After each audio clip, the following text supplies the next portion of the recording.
नेमी जहाज 2000 साल से भी पहले रोमनों द्वारा बनाए गए विशाल जहाज थे, जिनमें संगमरमर के फर्श, रंगीन मोज़ैक और यहाँ तक कि शानदार स्नान के लिए नलसाजी भी थी।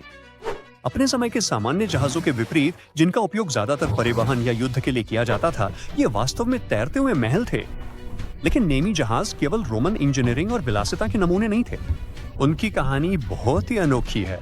खोए हुए, मिले हुए और फिर से खो गए, ये जहाज एक रहस्यमय गाथा का केंद्र बन गए, जिसने सदियों से इतिहासकारों को हैरान कर रखा है। उनके बारे में पहली अजीब बात उस जगह से जुड़ी है जहां वे मिले थे।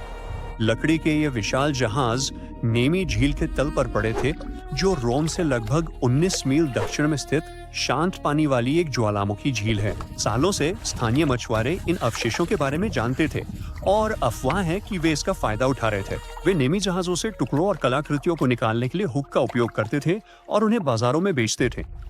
ये 1446 तक चलता रहा, जब कुछ रईसों ने फैसला किया कि अब बहुत हो गया और नेमी जहाजों के बारे में किंवदंतियों की जांच शुरू कर दी। उन्हें एहसास हुआ कि यह सिर्फ कोई मनगढ़ंत कहानी नहीं थी।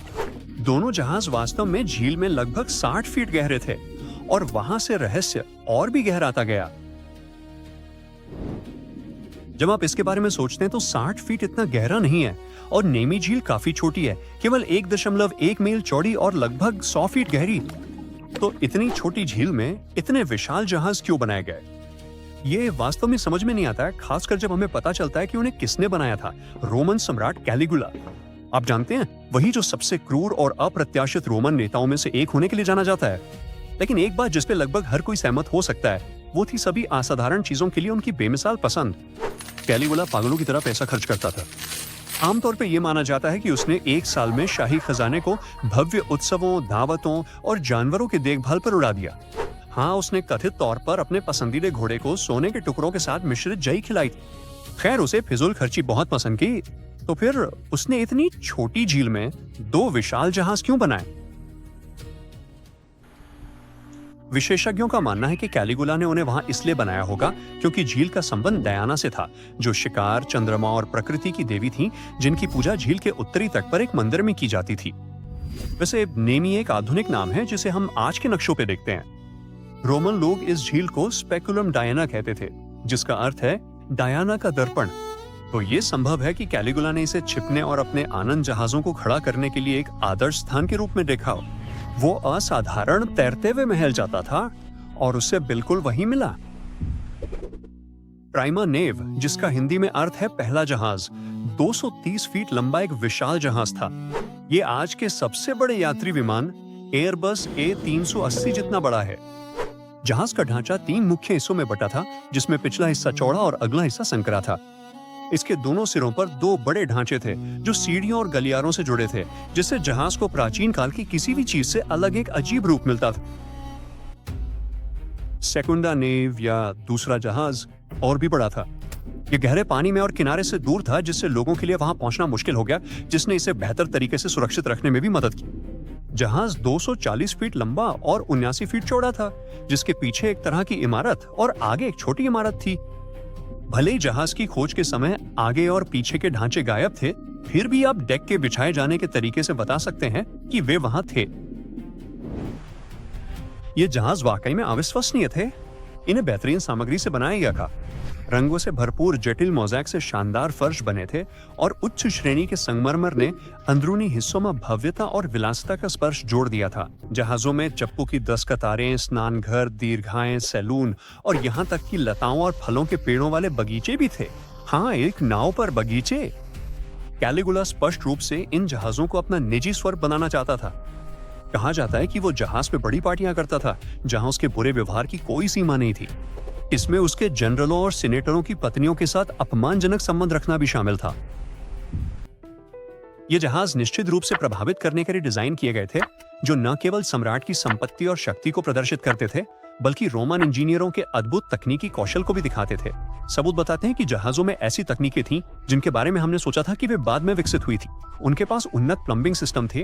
कुछ स्रोतों का सुझाव है कि उनके पास बहता पानी भी था। वहां कांसे के पाइप और शीशे की नालियों के सबूत हैं, जो पहली शताब्दी में बने जहाजों के लिए पागलपन जैसा है। एक और बात यह है कि लकड़ी के बीमों को शिपवर्म से दूर रखने के लिए शीशे से ढका गया था। वे छोटे मोलस्क जो लकड़ी में सुरंग बनाने और उसे पचाने के लिए प्रसिद्ध हैं।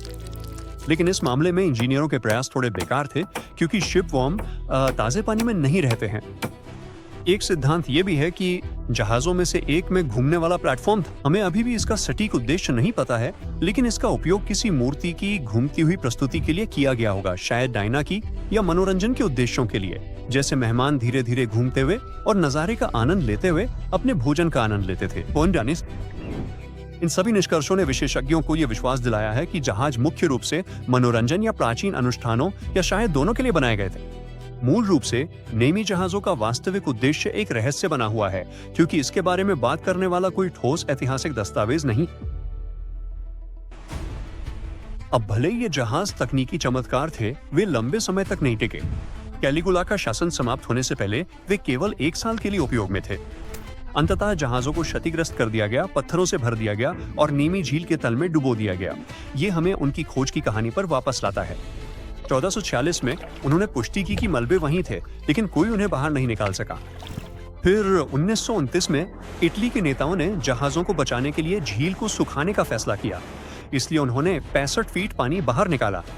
उन्हें कीचड़ से बाहर निकालने में सालों लग गए, लेकिन दूसरा जहाज आखिरकार 1932 में निकाला गया। खुदाई की अवधि के दौरान पुरातत्वविदों को मलबे से बहुत सारी कीमती कलाकृतियां मिली। धीरे धीरे गहराई से विशाल लंगर, कांसे की सजावट और संगमरमर की मूर्तियां निकली। साथ ही फैंसी चप्पू के छल्ले, कांसे के जोड़ और तांबे की छत की टाइलें भी। इन जहाजों की लागत बहुत ही ज्यादा रही होगी। रोमन काल की यादों और कलाकृतियों को फिर से पाना उस समय एक बहुत ही महत्वपूर्ण बात थी। इसलिए उस झील से जहाजों को बाहर निकालना इटली के लिए एक बड़ी जीत थी। 1936 में उन्होंने मलबे को प्रदर्शित करने और लोगों को देखने देने के लिए एक संग्रहालय बनाने का फैसला किया, लेकिन उनकी कहानी ने एक दुखद मोड़ ले लिया। जैसा कि आप शायद जानते हैं, ये वैश्विक संघर्षों से वास्तव में खराब समय था और इटली भी इसका अपवाद नहीं था। 1944 में संग्रहालय में आग लग गई, जिससे जहाज और सभी महत्वपूर्ण पुरातात्विक सामग्री नष्ट हो गई। ठीक है, तो हमें शायद कभी निश्चित रूप से पता न चले कि आग किसने लगाई थी, लेकिन हम जानते हैं कि अब तक खोजे गए सबसे बड़े प्राचीन जहाज इसमें खो गए थे। केवल कुछ कांसे के टुकड़े, कुछ जले हुए लट्ठे और रोम में रखी गई कुछ अन्य कलाकृतियां ही बच पाईं। लेकिन एक फीनिक्स की तरह बहुत मेहनत और पुनर्निर्माण की बदौलत जहाज राख से वापस आ गए। पुनर्स्थापना कार्य के बाद नेमी के संग्रहालय को 1950 के दशक में फिर से खोल दिया गया। यदि आप कभी वहां जाते हैं तो शायद आप जहाजों में से एक के हरे और लाल मोज़ेक फर्श का एक हिस्सा देख सकते हैं, जो मजे की बात है कि किसी समय खो गया था और 50 से अधिक वर्षों तक न्यूयॉर्क के एक अपार्टमेंट में कॉफी टेबल के रूप में इस्तेमाल किया गया था। नेमी जहाजों की कहानी में इन सभी दुखद मोड़ों के साथ कौन जानता है, शायद इन तैरते महलों के टुकड़े अभी भी दुनिया के अलग अलग हिस्सों में छिपे हुए हैं।